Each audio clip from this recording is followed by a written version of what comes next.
ito kasama naman po natin si Fire Senior Inspector Aurelio Zalun, ang hepe ng operation ng BFP Las Piñas. Sir, magandang hapon po sa inyo.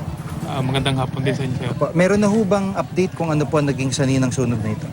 Sa ngayon po, under investigation pa po yung sanhi ng sunog.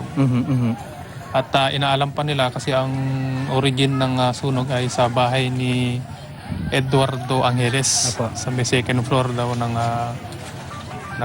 bahay nila. Opo. Yung Eduardo Angeles po ay anong background po nito? Matagal na ho ba siyang nakatira dito o nangungupahan lang?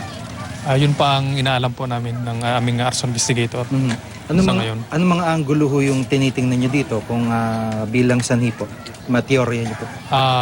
Unang-una, yung paggamit ng kandila. Pangalawa, yung siyempre electrical wirings.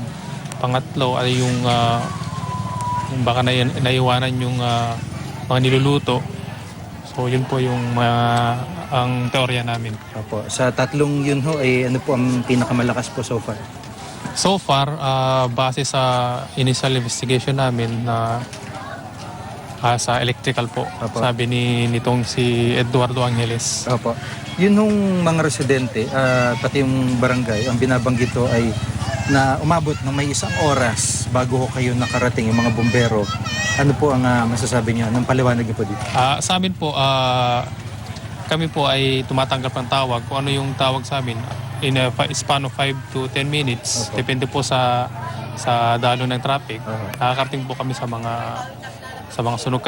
Since ang unang tawag sa amin ay time started is 3:15 ng madaling araw po. So, mga 3:20, ganun makaka-respond po kami. Pero sa tingin niyo, bakit yun ang kwento ng mga residente na parang inabot ng 1 oras po? So, siguro sa mga residente na yung ang tawag nito yung bagong lumabas lang ng bahay, nakita na parting yung truck na yun pala pabalik na dating nakarating na naubusan lang ng tubig, na nakarga ng tubig. So yun ang nakita nila po. Apo. So sa ngayon mga gaano katagal ho ang tatagal ito investigasyon para matukoy talaga sa nipo ng sunog? As soon as possible po makita kung ano yung sanhi ng sunog po. Apo. Salamat po sa pagkakataon at update. Si Fire Senior Inspector Aurelio Zalun ng BFP Las Piñas.